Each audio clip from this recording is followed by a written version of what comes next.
즉 확장내가 쓸 수도 있어요. 법 기준에 맞춰서. 반면에 네 번째입니다. 지하층 바다 면적 계산할 때 용적률 계산 그 의미가 무엇인가? 2분의 1이 제일 잘 나오니까 지하층 이해할 때 일단 그림 그려서 설명을 드리겠습니다. 자, 이어서 우리는 20강이 됩니다. 20강은 450쪽 제2절 민간 임대택의 관리 등입니다. 이 부분도 굉장히 중요하고 특별히 주택법과 같이 비교해서 공부하는 게 좋습니다. 주택법상 관리하고 이 민간 임대주택 관리하고 비교해서 하면 되겠습니다. 첫째, 1번 민간 임대택의 관리입니다. 민간 건설 임대택하고 그 다음에 거기 대통령령으로 정하는 민간 매입 임대택입니다. 의 회계 작성, 보관 등 관리에 필요한 사항은 대통령령으로 정하는 바에 따라 주택법 중 다음 규정만을 적용한다. 그래서 일부 주택법 규정을 준용합니다. 민간 건설 임대택하고 민간 매입 임대택에서 일부 주택법 규정 준용하는데 그 준용되는 규정들이 거기 13가지가 있죠. 쭉 있는데 참고로 보시면 됩니다. 그 다음에 2번이 중요한데 이게 의무관리입니다. 주택법상 의무관리하고 이 법법상 의무관리는 좀 달라요. 주택법상 의무관리는 4가지가 있었죠. 여기 의무관리는 3가지입니다. 거기 300세대 이상, 승강기가 설치된 거, 중앙집중 난방시 3가지가 되어 있죠. 그러나 주택법상은 4가지입니다. 그리고 주택법에서는 위탁관리, 즉 주택관리업장 관리하고 자치관리가 있습니다. 근데 여기는 위탁관리하고 자치관리가 아니라 자체관리입니다. 그래서 여기 관리는 위탁관리하고 자체관리가 되겠습니다. 관리가 이렇게 됩니다. 올라가서 이렇게 동그라미 3번입니다. 자체 관리하려면 인가를 받아야 됩니다.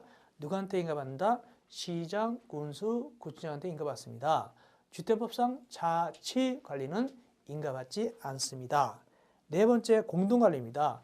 공동관리는 어떻게 하느냐? 임대사업자가 둘 이상 임대사업자가 동일한 시 그러니까 임대사업자가 혹은 둘 이상 임대사업자가 동일한 시에서 옆에 있는 데입니다. 바로 동일한 시군에서 민간 임대택을 관리할 때는 공동으로 관리할 수 있습니다. 이때 공동관리는 좀 더 자세히 얘기하면 동그라미 5번에서 얘기합니다. 이때 공동관리할 때는 단지별로 임차인 대표의 서면 동의를 받은 경우로서 둘 이상의 민간 임대택 단지가 서로 인접하고 있어서 공동으로 관리하는 것이 합리적이다라고 특별시장, 광역시장, 시장군수가 인정할 때 이때 공동 관리할 수 있고 이럴 때는 여러 개의 단지를 하나의 단지로 봅니다. 왜? 비용 전략하려고 그렇죠. 거기 기술력 장비 기준은 하나의 단지로 본다. 비용 전략할 수 있죠. 전에하고 달라진 건 뭐냐면 단지별로 임차인 대표의 서면 동의 받아야 됩니다. 그래가지고 서로 인접해 있을 때 시장 등이 이거는 합리적이야 이럴 때 공동 관리할 수 있습니다. 이어서 관리비입니다. 주택법상 관리비는 관리 주체가 입주자 등으로부터 매월 걷게 되는데 여기는 임대사업자가 임차인으로부터 걷게 됩니다. 관리비 비목은 월별 비목인데 말이죠. 주택법상 비목은 10개 비목이지만 여기는 9개 비목입니다. 그럼 비목이 뭐가 차이가 있을까요? 뭐가 차이가 있냐면 위탁관리 수수료 있죠? 위탁관리 수수료는 여기는 들어있지 않습니다. 넘어가시고요. 넘어가시고 그 다음에 대행납부입니다. 452쪽 대행납부. 주택법 규정에도 대행납부가 있고 여기도 대행납부가 있는데 주택법 규정하고 좀 다르긴 다릅니다. 여기 좀 짧습니다. 대행납부 보니까 거기 전기료, 수도료인데 여기는 공동사용료 포함하죠. 그 다음에 4번에 지역난방이지 중앙집중난방이 아니죠. 등등해서 모두 6가지 요거 시험문제 나온 적이 있습니다. 다음 중 대행납부에 들어가지 않은 거 이렇게 낸 적이 있습니다. 이어서 인양기능은 사용자한테만 따로 부과할 수가 있죠. 그 다음에 이제 거기 가셔서 7번은 뭐냐면은 임대사업자와 임차인 간의 다툼이 있을 때입니다. 회계관계에 대해서. 이럴 때는 임차인 또는 임차인 대표는 임대사업자한테 거기 외부감사 받으라. 그래가지고 결과를 갖다가 열람할 수 있도록 갖춰둘 것을 요구할 수 있습니다. 이때 요구할 때 임차인 경우는 임차인 과반수 이상 결의가 있어야 되고 또는 임차인 대표가 요구할 수도 있어요. 그래서 공인회계사법에 따른 거기 공인회계사나 또는 거기 회계법인한테 받으라라고 할 수 있습니다. 그럼 비용은 누가 되느냐? 밑에 9번입니다. 회계감사 비용은 거기 임차인 또는 임차인 대표가 부담하게 되겠습니다. 별표, 이건 관리비 비목입니다. 참고로 일단은 9개 비목 이름을 아셔야 돼요. 그 대신 위탁관리 수수료는 없어요. 주택법은 있지만, 그리고 내용은 참고로 보시면 되겠습니다. 넘어가시겠습니다. 454쪽 임차인 대표 중요하죠. 1순위입니다. 임차인 대표 1순위예요. 주택법상은 입주자 대표이죠. 여기는 임차인 대표입니다. 일단은 20세대 이상 체크하시고 그 다음에 임차인 대표를 구성하여야 한다 아니라 할 수 있답니다. 그래서 원칙적으로 이 법상 임차인 대표는 20세대 이상이고 구성할 수 있다는데 주택법상은 거기는 구성을 하여야 합니다. 거기 설치하는 겁니다. 거기는 구성해야 된다. 설치해야 됩니다. 그러니까 주택법상은 필수 기간이고 여기는 임의 기간입니다. 다음에 구성할 수 있다는 건 통지입니다. 임대사업자는 입주인자 과반수가 입주하면 과반수가 입주한 날부터 30일 이내에 임차인 대표를 구성할 수 있다고 통지하게 되는 것이죠. 근데 만약에 임대사업자가 통지 안 한다. 그때 누가 하느냐? 시장, 군수, 구청장이 대타를 하게 됩니다. 세 번째, 입주자 대표인은 주택법상 입주자 대표인은 의결기관입니다. 과반수 찬성을 의결하잖아요. 여기 임차인 대표는 협의기관입니다. 누구하고 협의할까요? 임대사업자하고 협의하죠. 협의 내용이 거기 박스 안에 1, 2, 3, 4가 있는데 이건 알아놔야 됩니다. 이거는 협의 내용 꼭 알아놓으시기 바랍니다. 그리고 나머지 읽어보시는데 특별히 여기도 동대표 있습니다. 여기 동별 대표자는 임차인들이 됩니다. 그래가지고 임차인 대표를 구성하죠. 그럼 조건이 뭐냐? 6개월 이상 거주해야 됩니다. 그러나 최초로 구성되는 임차인 대표는 6개월 된 사람 없죠. 그때는 그러하지 아니하다. 주택법상 동별 대표자는 주민등록을 마치고 6개월 이상 거주인데 여기는 주민등록 마치고는 없어요. 임원입니다. 주택법상 입주자 대표는 임원이 4명 이상입니다. 근데 여기는 3명이면 종치입니다. 뭘까요? 회장 1명, 부회장 1명, 감사 1명이면 끝납니다. 주택법상은 입주자 대표는 부회장 없어요. 여긴 부회장 있어요. 그 대신 주택법상은 이사가 있어요. 여기는 이사 없고요. 회의 소지 며칠 전에 알려준다? 5일 전까지 알리거나 공시하여야 합니다. 나머지 좀 읽어보시면 되겠죠. 특별히 10번입니다. 10번 주의해야 돼요. 주택법상 입주자 대표는 회의록 작성을 합니다. 다만 보관은 관리 주체가 보관합니다. 그래서 주택법상은 입주자 대표는 회의록 작성하되 보관은 관리 주체가 한다. 여기는 임차인 대표는 말이죠. 회의록 작성을 임차인 대표가 하고 보관도 역시 임차인 대표가 합니다. 작성, 보관 다 합니다. 누가? 임차인 대표가. 주의하시기 바랍니다. 다음 장기성계획, 특별소추당금. 장기성계획은 주택법상 장기선계획과 그 취지가 같습니다. 그 주택법상 장기선충당금은 여기 뭐하고 비슷하냐면 특별선충당금이 바로 주택법상 장기선충당금과 같은 취지입니다. 여기 장기성계획 누가 세웁니까? 임대사업자가 세웁니다. 그래가지고 언제 제출합니까? 거기 사용검사 신청할 때 제출하게 되는 것이죠. 그래가지고 제출을 하면 어디다 보관합니까? 관리사무소에다가 갖춰놓도록 하게 되는 겁니다. 그다음에 특별선충당금. 그래서 보수할 때 돈 들어가는 거죠. 주택법상은 장기선충당금입니다. 민간 임대택의 임대사업자는 주유시설을 교체하고 보수하는 데 필요한 특별선충당금을 적립해야 된다. 그 뜻이죠. 그래가지고 나중에 이걸 이제 양도했단 말이죠. 양도할 때는 최초로 구성되는 입주자 대표에다 넘겨줘야 됩니다. 넘어가시고요. 예. 그럼 언제 적립하느냐? 주택법하고 거의 비슷합니다. 주택법상 장기선충당금 거의 비슷한데 거기 4번입니다. 장기선 계획을 거기 수립하는 민간 임대택의 임대사업자는 거기 특별선 충당금을 사용검사일 또는 임시사용승인부터 1년이 지난 날에 속한 달부터 거기 사업계획 승인 당시 표준 건축비 1만 분의 1 요일로 매달 적립해야 된다. 시기는 사용검사 또는 임시사용승인부터 1년이 지난 날에 속하는 달. 이건 뭐가 비슷하다? 주택법하고 비슷해요. 다만 요일은 달라요. 요일은 거기 주택법에 따른 주택법상 거기 사업계획 승인 당시 표준 건축비의 1만 분의 1 요일로 매달 적립합니다. 그럼 이 돈은 어떻게 하느냐? 이 돈은 임대사업자하고 해당 민간 임대택이 있는 곳을 관할하는 시장, 군수, 군장 공동명의로 따로 관리합니다. 금융회사 등에.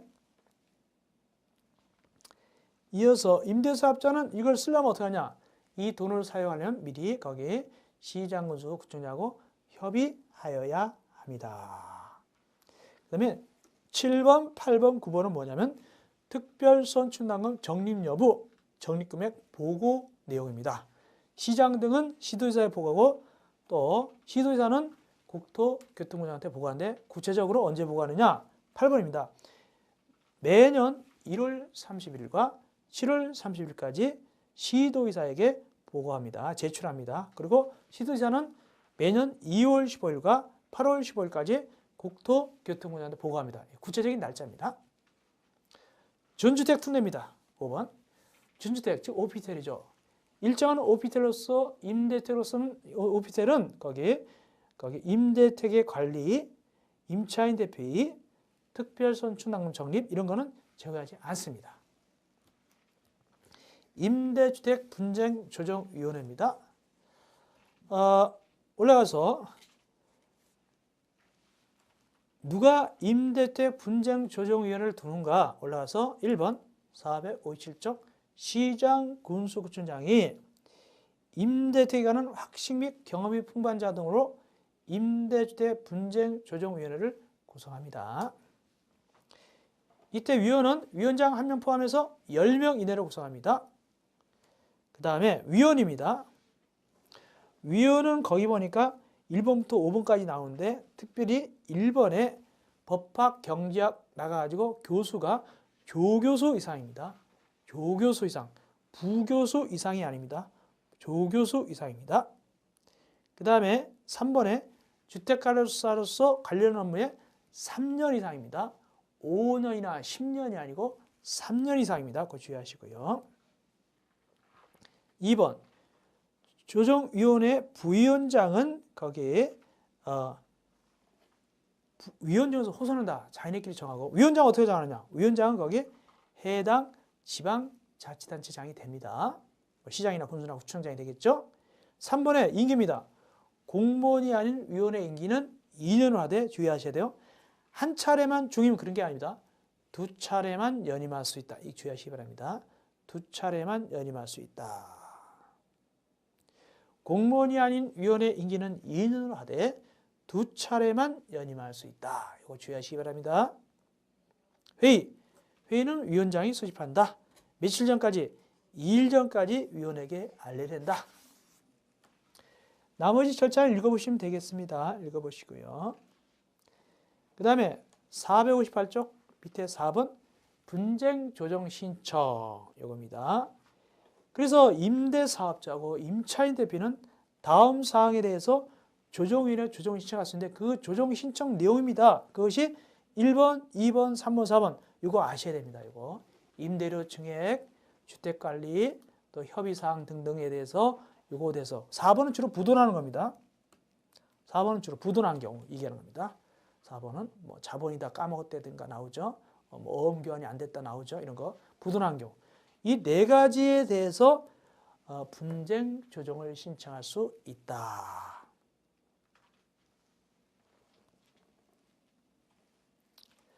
또 2번에 공공택 사업자하고 임차인 대표도 역시 조정 신청 들어갑니다.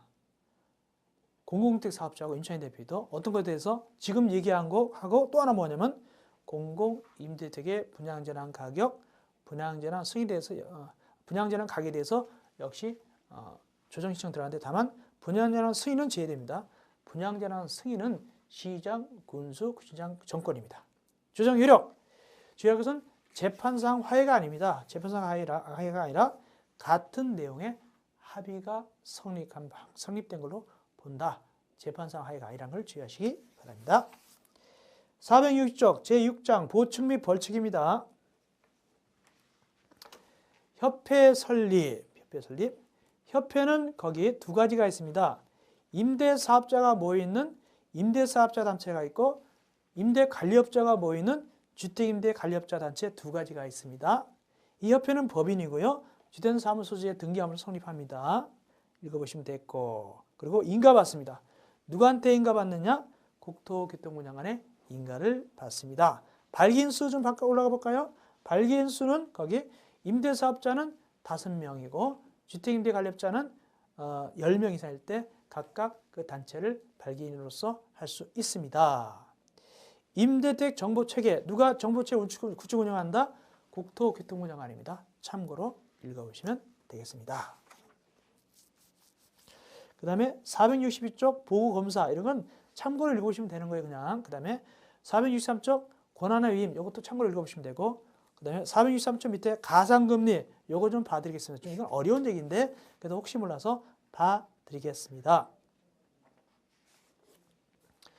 국토교통부 장관은 다음 어느 안에 해당할 때는 임대사업자에 대해서 주택도시기금 융자금의 연 1%포인트 범위에서 가상금리를 부과할 수 있다. 이자를 더 올린다는 얘기입니다. 왜 이자를 1%까지도 올려버리느냐? 이자를 갖다가 빌려준 거를 거기에 1번 보증에 가입하지 않거나 보증수수료 뭐 분할하는 것도 있겠지만 이런 걸 절대 나쁘지 않다. 이럴 때는 올릴 수가 있어요. 또 두 번째 법 67조 1항 7호에 따른 과태료를 부과받은 시점부터 이게 뭐냐면 특별선 충당금입니다. 특별선 충당금을 적립하지 않으면 1천만 원 이하의 과태료 처하거든요. 그럼에도 불구하고 6개월 이상 적립하지 않는다. 이럴 때는 연 1%포인트까지 가상금리 부과할 수 있습니다. 누가? 국토교통부 장관이 그런 얘기입니다. 넘어갑시다. 그런데 가상금리 부과를 유예할 수도 있다. 유예할 수 있는 경우도 있어요. 좀 봐준다는 얘기죠. 464조 위에 누가? 시도의사는 다음에 해당할 때는 임대사업자에게 가상금리 부과를 유예할 수 있다. 모두 몇 가지? 5가지입니다. 첫째, 부도가 났다. 부도 났는데 가상금리 해보세요. 더 부도 나죠. 그럼 누가 손해본다 잘못하면 임차인들이 쫓겨날 수도 있잖아요. 날라가가지고 임대아파트. 그러니까 즉 모두 몇 가지? 5가지 경우에 있어서는 어떻게 한다? 가상금리 부과를 유예할 수 있습니다. 네, 나머지는 읽어보시면 되겠습니다.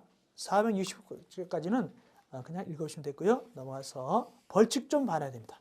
벌칙이 가끔 나오는 경우가 있어요. 벌칙에서 일단 뭘 좀 보냐면 거기 466조 2년 이하의 징역이나 2천만 원의 벌금 그거 있죠. 모두 몇 가지? 6가지. 거기 등록하지 않냐고 주택임대관리업을 한 자 또는 거짓이나 그 밖의 부정법으로 한 자, 또 영업정지기간 중에 주택임대관리업에 영위한 자, 임대관리업자 이런 친구들은 2년 이하 2천만 원 이하죠. 그 다음에 옆에 가서 과태료 1천만 원 이하가 중요합니다. 특별히 1천만 원 이하에서 과태료에서 뭐가 있냐면 거기 5번에 표준 임대차 계약서를 사용하지 않는 자, 7번에 특별선 충당을 적립하지 않는 자 나오죠. 거기 특별선 충당을 적립하지 않거나 입대에 넘겨주지 않는 자 이런 자.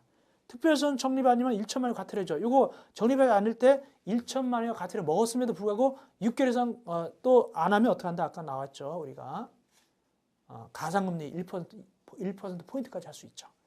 여기 1천만 원 이하 과태료 좀 봐놓으세요.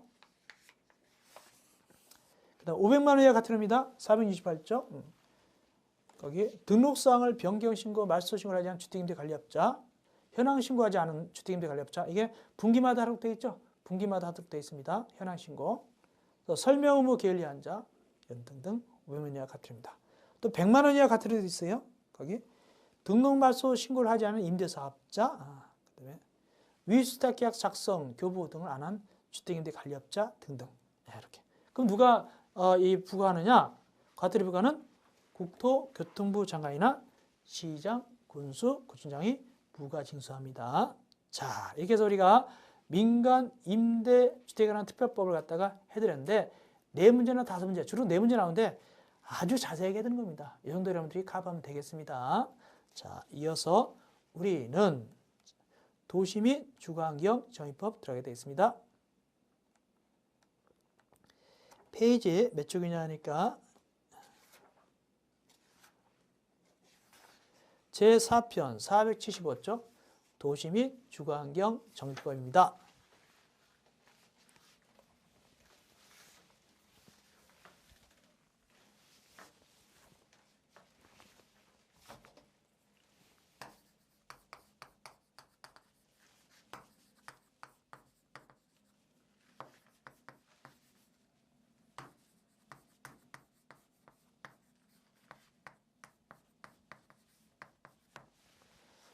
여기는 2문제 정도가 나옵니다. 2문제 정도. 근데 양은 되게 많죠. 476쪽부터 몇 쪽까지냐 하니까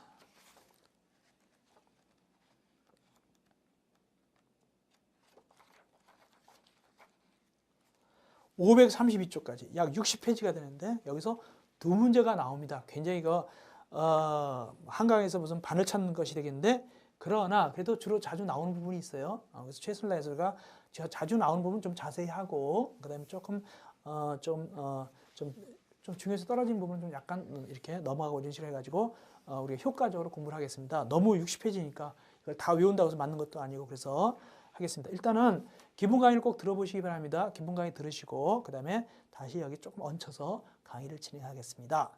2문제 정도가 나온다. 혹시 그중에서 1문제 정도가 주관식 단답형이 나올 수 있겠다. 범위는 엄청나게 넓다. 그러면 우리가 좀 효과적으로, 효율적으로 공부할 필요가 있습니다. 특별히 제가 강조하는 부분을 위주로 하시기 바랍니다. 워낙 범위가 넓으니까. 자, 476쪽 들어갑니다. 도시 및 주거환경 개법. 읽으시고요. 용어정의 한 문제 나올 수 있습니다. 용어정의 한 문제 정도 나올 수 있습니다. 용어정의 주의하세요. 정비구역, 거기 계획적으로 정비사업 하는 곳이다. 정비사업 거기 6가지 있죠? 이거 제가 설명 아주 자세히 해드렸어요. 그래서 그렇지만 다시 한번 적어놓고 우리가 공부할 겁니다. 굉장히 중요하기 때문에 이거 정비사업 6가지 적을 줄도 알아야 돼요. 주관식 단답형 많이 나왔습니다. 꼭 적을 줄도 알아야 되고 뜻도 반드시 아셔야 된다. 이 뜻은 제가 이미 기본 강의 때 해드렸어요. 일단은 정비사업 조건을 적어놓으면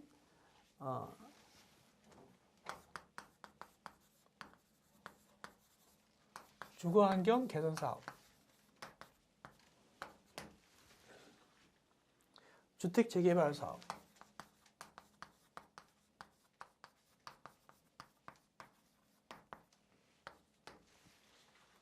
주택 재건축 사업,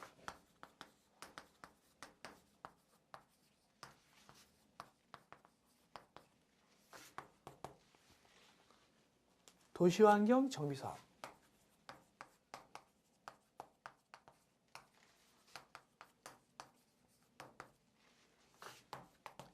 그 다음에 5번째가 주거환경 관리 사업.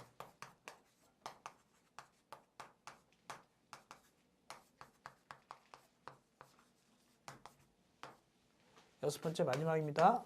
가로주택 정비 사업.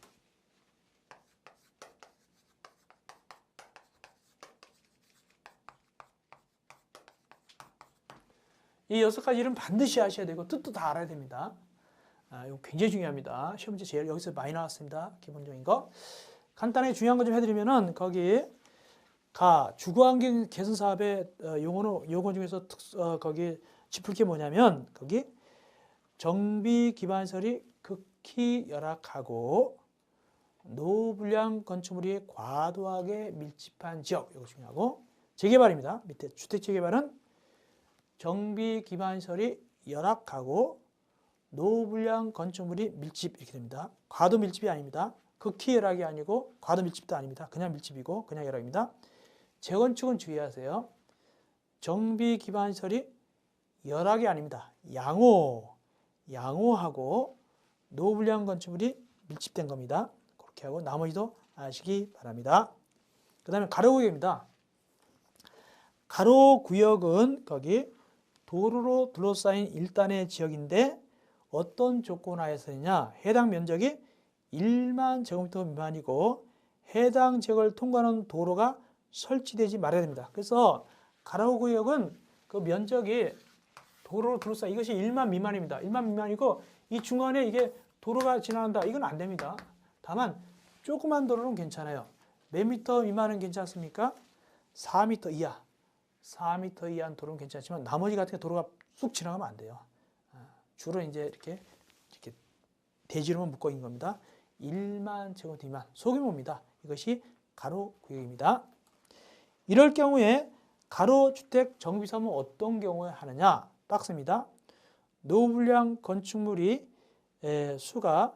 건축물 수가 전체 건축물 수의 3분의 2 이상일 것. B번 해당 구역에 있는 기존 단독택의 호수와 공동택의 세대수를 합한 수가 20 이상일 것. 이런 상태에서 가로주택 정비사업을 할 수 있습니다. 그리고 가로주택 정비사업은 빨리빨리 할 수 있습니다. 규모가 작으니까. 그래서 거기 도시 주거환경 정비 기본계획 수립, 정비계획 수립, 정비구역 지정 이거는 적용하지 않는다. 이건 안 해도 괜찮다. 가로주택 정비사업은 조그만 거니까 그 뜻입니다. 노후불량입니다. 노후불량 건축물은 여러 가지가 있는데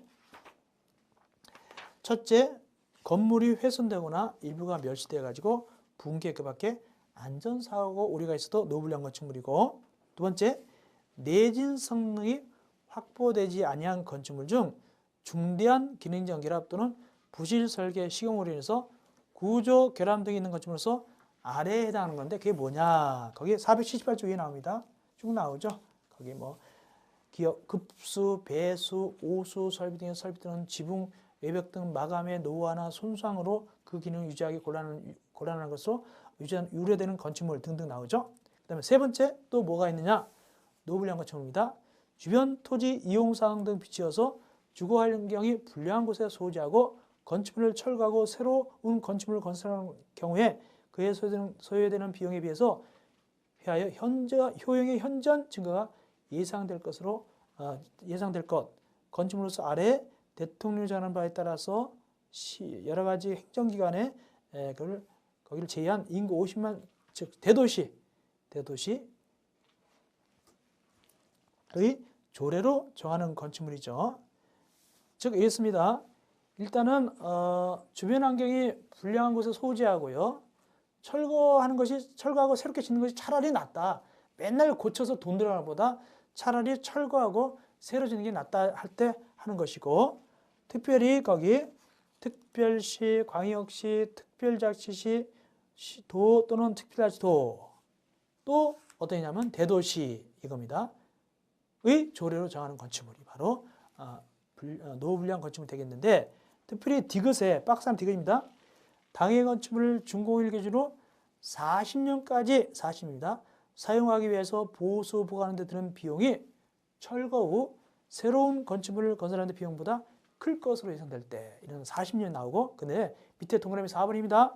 이게 새로 개정됐는데 도시 미관을 저해하거나 노화로 인해서 구조적 결함 등이 있는 건축물로서 아래 대통령령으로 정하는 바에 따라서 시도 조례로 정하는 건축물인데 특별히 기억이 중요해야 돼요. 개정된 겁니다. 준공된 후 20년 이상 30년 이하 범위에서 조례로 정하는 기한이 지난 건축물 이거 기억하세요.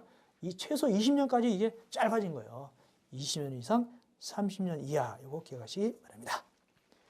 이어서 정비 기반시설하고 공동 이용시설은 비교해서 보시기 바랍니다.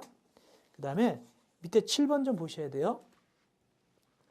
사업 시행자, 토지등 소유자. 특별히 토지등 소유자는 뭐냐? 토지등 소유자는 사업에 따라 다른데 넘어가서 얘기해 됩니다. 보니까 1번 사업 파시적 위에 1번입니다. 주거환경기능사업, 주택재개발사업, 도시환경정비사업, 주거환경관리사업 이 네 가지에서 토지등 소유자 그런데 우리 얘기하냐? 정비구역 안에 소지한 토지 또는 건축물의 소유자 또는 시장권자를 얘기하고 다만 재건축은 어떠냐? 재건축은 다릅니다. 2번 재건축은 건물하고 그 토지 다 갖고 있는 소유자입니다. 위에 거는 건물 소유자, 시장권자, 토지 소유자 되지만 재건축은 건축물하고 토지를 다 갖고 있는 자만 토지등 소유자라 부릅니다. 그리고 가로주택 정비사업은 역시 똑같이 토지 소유자, 건축물 소유자, 지상권자 이렇게 하면 되죠. 특별히 또 하나 말씀드릴 것은 뭐냐면 여기 주택 재건축 사업은 정비구역 안에 있어도 괜찮고 정비구역 밖에 있을 수도 있습니다. 예, 재건축은 정비구역 안팎, 인사이드, 아웃사이드 다 됩니다. 반면에 가로주택 정비사업입니다. 가로주택 정비사업은 이거는 정비구역이 아닙니다. 정비구역이 아닌 겁니다. 이거는 가로주택 사업은 정비구역이 아닌 것입니다. 이렇게 그러니까 이게 정비구역 같은 거 필요 없다고 그랬죠 아까. 자 이렇게 해서 우리가 용어 정의를 끝냈고 특별히 이 사업이 용어 정의 잘 나옵니다. 주관식 단답형 나오면 각자 용어를 쓸 줄 알아야 됩니다. 이어서 481쪽 제2장 도시주거환경 정비기본방식 정비기본계획과 정비계획 중요한 부분이죠. 핵심 정의를 뽑아드리면 첫째 기본방식은 누가? 국토교통부장 몇 년? 5년마다 국토교통부장이 몇 년마다 수립하고 10년마다 수립하고 재검토는 5년마다 타당성 검토합니다. 주의하시기 바랍니다. 기본 방침은 국토교통부 장관이 10년마다 수립하고 5년마다 타당성 검토한다. 중요하고 반면에 기본 계획입니다. 방침 말고 기본 계획은 일단 내용이 거기 13가지 나오죠. 우리가 두 문제 나오니까 이 13가지 다 외우라고 권할 수는 없고 이런 것들이 있구나 보시면 되는데 누가 수립하냐가 중요합니다. 482쪽 위에 기본 계획은 누가 수립할까? 거기 보니까 거기 수립권자 나오죠. 수립권자입니다. 1. 특별시장, 광역시장, 특별자치시장, 특별자치도의사 또는 시장이 10년 단위로 수립합니다. 10년 단위로 수립하는데 다만 인구 50만 이상인 대도시가 아닌 경우 이 시에서 인구 50만 이상인 대도시가 아닌 경우 도의사가 필요하다고 인정하는 시를 제외하고는 기본계획을 수립하지 아니할 수 있다. 그러니까 대도시가 아닌 경우는 필요하다. 이것이 아니면 안 할 수도 있다는 얘기입니다. 그리고 두 번째, 대도시 시장이 아닌 시장은 기본계획을 수립 변경할 때는 도지사 승인을 얻어야 됩니다. 대도시 시장이 아닌 시장은 도의사 승인을 얻어야 됩니다. 절차는 여러분들이 참고로 보시면 되겠는데 거기 협의심의에 있어서 2번 특별시장, 광역시장, 특별시장 등등은 기본계획 수립 변경할 때는 주민과 지방의회 의견을 청취한 후 그 다음에 국토법상 지방도시계획 심의 거칩니다. 중앙도시계획 심의가 아니라 지방도시계획 심의를 거쳐야 된다. 중앙이 아니라 지방도시계획입니다. 넘어가시고 또 올라가서 도지사가 대도시 시장이 아닌 시장 기본계획을 승인할 때 아까 얘기했죠. 대도시장이 아닌 시장은 도의사 승인받는다고 그랬잖아요. 이때 도의사가 승인하기 위해서는 지방도시계획 심의를 거쳐야 됩니다. 중앙도시계획위원회가 아니라 지방도시계획위원회 심의를 거쳐야 됩니다. 나머지 읽어보시면 됐고요. 그 다음에 정비, 아까 10년 단위로 이 기본계획을 수립하잖아요. 근데 몇 년마다 타당성 여부를 반영하느냐? 괄호 3 정비. 몇 년마다? 5년마다. 5년마다 타당성 여부를 갖다가 반영하게 되어 있습니다. 5년마다 잘 반영합니다. 그래서 10년 단위로 수립하고 5년마다 타당성 여부를 반영한다. 이거 외우시기 바랍니다. 이어서 정비계획 수립과 정비구역 지정입니다.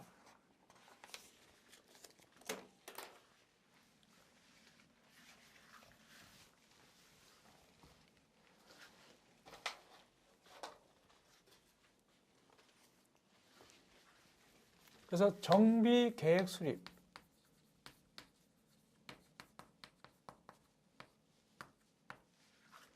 정비구역 지정, 이렇게 됩니다.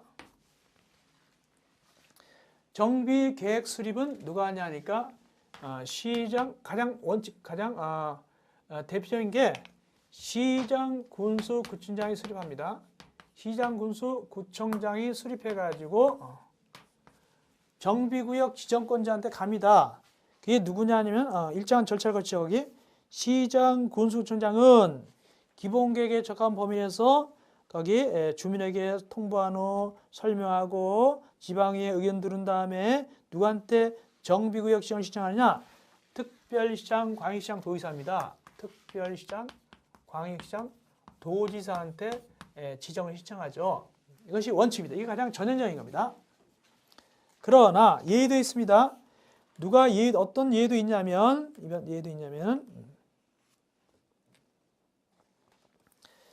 485쪽입니다. 485쪽 밑에 보겠습니다. 485쪽 밑에 보겠습니다. 거기 동그라미 1번 시장 군수청장의 정비계획을 수립해서 특광도한테 내면 특광도가 지정한다 나오죠.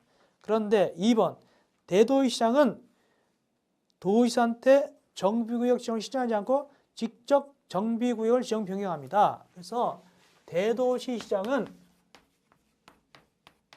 그냥 직접 합니다. 직접.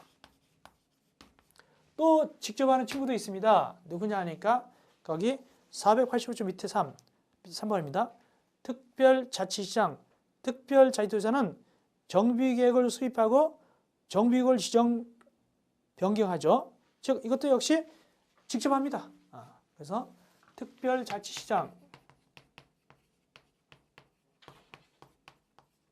그 다음에 특별자치도지사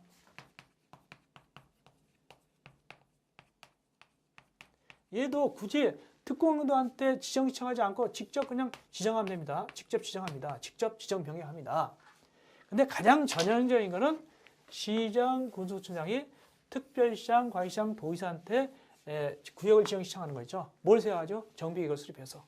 그래서 결국에는 이 정비구역 지정권자는 특광도, 대도시장, 특별시장, 특별자치도지사 이렇게 됩니다. 그래서 이걸 뭐라고 그러냐면 정비구역 지정권자는 시도지사 또는 대도시 시장이라고 부릅니다. 그래서 결국에는 완전히 뭉텅거리면 정비구역 지정권자는 시도지사 또는 대도시장입니다. 가장 전형적인 것은 특광도가 되겠고요. 그런 뜻입니다. 그런데 정비계획 위반을 제한하는 친구도 있어요. 거기 488쪽 위에 반가로 2번 위반 제한. 그러니까 자기네 지역을 개발하고 싶으니까 정비계획 좀 수립 좀 해주세요 하고 위반을 제한합니다. 왜? 정비계획이 수립돼야 정비구역 지정돼 가지고 개발하니까. 누가 제한하느냐? 봅시다. 1번 토지동 소유자는 다음에 해당하는 경우에 시장 군수에게 정비계획 위반을 제한할 수 있으며 시장군수한테 제한할 수 있으며 이 경우 제한을 위한 토지등 소유자의 동의 제한서 처리 관해서는 대통령으로 정한다. 제한할 수 있는 친구들입니다. 경험 받을까요? 단계별 정비사업 추진계획상 정비계획 수립 시기가 1년 이상 경과했음을 불구하고 정비계획이 수립되지 아니한 경우 등등 네 가지 경우에 제한할 수 있습니다. 이렇게 제한 받으면 동원의 3번입니다. 시장군수는 제한이 있는 경우 제한일부터 60일 이내에 정비계획 반영 여부를 제한자에 통보한다. 혹시 연장하려면 30일을 연장할 수 있다. 그래서 제한에 대해서 60일 내에 제한을 받아들일 것인가를 통보드리고 연장은 30일이 되겠습니다. 잠깐만이냐? 시장군수가 나오고 시장군수 구청장이 나오는데 이게 도대체 뭐냐를 설명드리겠습니다.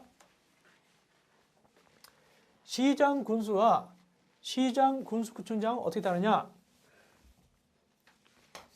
시장군수구청장은 그야말로 그냥 시장군수구청장입니다. 이건 자치구청장입니다. 자치구. 그렇게 생각하시면 돼요. 근데 시장군수를 뭘 얘기하느냐? 시장군수는 이게 넓어요. 이러면 시장군수구청장 그냥 시장군수구청장을 얘기하는 거예요. 근데 시장군수는 누구를 얘기하냐면 찾아드릴게요. 거기 페이지 480쪽. 페이지 480쪽 보면은 거기 동그라미 9번 정관. 9번 정관 등 보면 거기 다음의 것을 말한다 그래가지고 동그라미 3번 특별자치시장, 특별자치도의사, 시장, 군수, 자치구, 구청장. 이하 시장, 군수를 한다. 그러니까 시장, 군수는 누구누구 얘기하냐면 특별자치시장, 특별자치도의사, 시장, 군수, 자치구청장. 이걸 합쳐서 시장, 군수라 부르는 거예요. 480쪽 정관 내용 중에서 동그라미 3번에서 나올 수 있어요. 결국에는 이게 범위가 훨씬 넓은 겁니다. 그렇게 생각하시면 되겠습니다. 486쪽입니다. 정비계획 수립 및 정비구역 지정 절차. 이건 참고로 여러분들이 읽어보시면 되겠습니다. 참고로 읽어보시고요. 뭘 좀 보느냐? 487쪽에 위에 괄호 4번 정비계획 수립 및 정비구역 지정 효력입니다. 이걸 좀 보겠습니다. 정비계획 수립 및 정비구역 지정 효력을 보면 되겠는데 거기 1번 지구단위 계획 및 지구단위 계획구역으로 결정고시 의제다.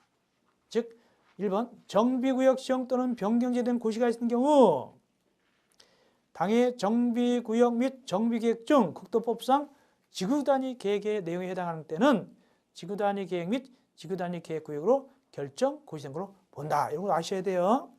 또 2번 국토법상 지구단위 계획에 대해서 정비계획 내용을 포함한 지구단위 계획을 결정고시하면 역시 당해 지구단위 계획은 정비구역으로 지정고시된 걸로 본다. 서로 왔다 갔다 하는 거예요. 이거 두 가지 아시기 바랍니다. 행위제한. 이 정비구역에서 마음대로 막 집 짓고 그러면 안 된다는 얘기예요. 왜 나중에 보상해달라고 막 달려드니까. 그래서 이럴 때는 거기 시장 군수의 허가를 받아야 한다. 시장 군수 여기 밑에 겁니다. 범위 넓은 거예요. 근데 2번 이럴 때는 안 받아도 괜찮다. 뭐냐? 재해복구 또는 재난수습에 필요한 응급조치, 기타 대통령령으로 정하는 거. 이런 거는 굳이 시장 군수 허가 안 받아도 괜찮습니다. 나머지 읽어보시면 되겠습니다. 488쪽, 489쪽은요. 참고적으로 읽어보시기 바랍니다. 그냥 읽어보시고 우리가 두 문제 나오기 때문에 너무 이걸 분산시킬 수는 없고요. 올라가서 정비구역 해제입니다. 어떤 경우에 정비구역을 해제할 수 있는가? 거기 1번 시장, 군수, 구청장은 정비 예정구역 또는 정비구역이 다음에 해당할 때는 특별시장, 광역시장, 도지사에게 정비구역 등을 해제를 요청해야 되고 특별자치시장, 특별자치도의사, 대도시장은 요청 안 했잖아요. 아까 할 때. 그러니까 자기가 직접 그냥 해제해야 되는 것이죠. 그 해제 사유가 동그라미 1번, 2번, 3번, 4번 굉장히 복잡하죠. 이건 대수님들은 많이 알려 노력하셔야 돼. 그래도 이거는 간단하게 1번하고 2번은 봐드릴게요. 1번 정비 예정구역에 대해서 기본계획 정한 정비구역 지정 예정부터 3년이 되는 날까지 3년 체크.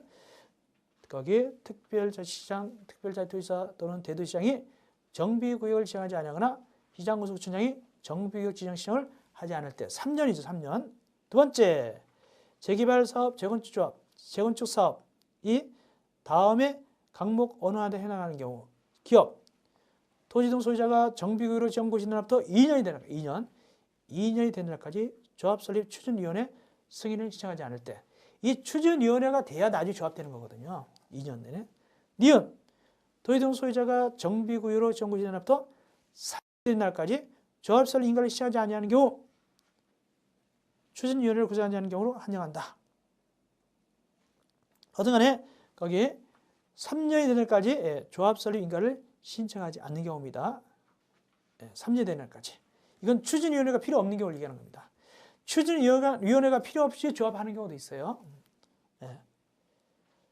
기타도 여러분들이 참고로 꼭 봐놓으시기 바랍니다. 그래도 보시면 됐고요. 절차 같은 건 참고로 읽어보시기 바랍니다.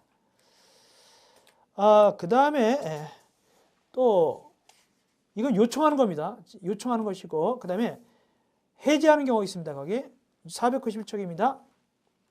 시도의사, 대도시장 다음에 해당할 때는 지방건축의 심의를 거쳐가지고 죄송합니다. 지방도시계획위원회 심의를 거쳐서 해제할 수 있다. 해제 사유 거기 있죠? 네 가지 참고로 보시면 되겠습니다. 이 정도 보시면 되겠고 그 다음에 492쪽 이건 참고로 여러분들이 시간 일 때 봐준 정도 하시면 되겠습니다. 그래서 우리가 이제 이렇게 해서 우리가 20강을 끝내고요. 쉬었다가 21강은 493쪽 제3장 정비사업 시행을 들어가도록 하겠습니다. 좀 더 우리가 효과적으로 나올 부분 위주로 우리가 두 문제니까 효과적으로 공부를 하게 되겠습니다. 493쪽 21강에서 뵙겠습니다.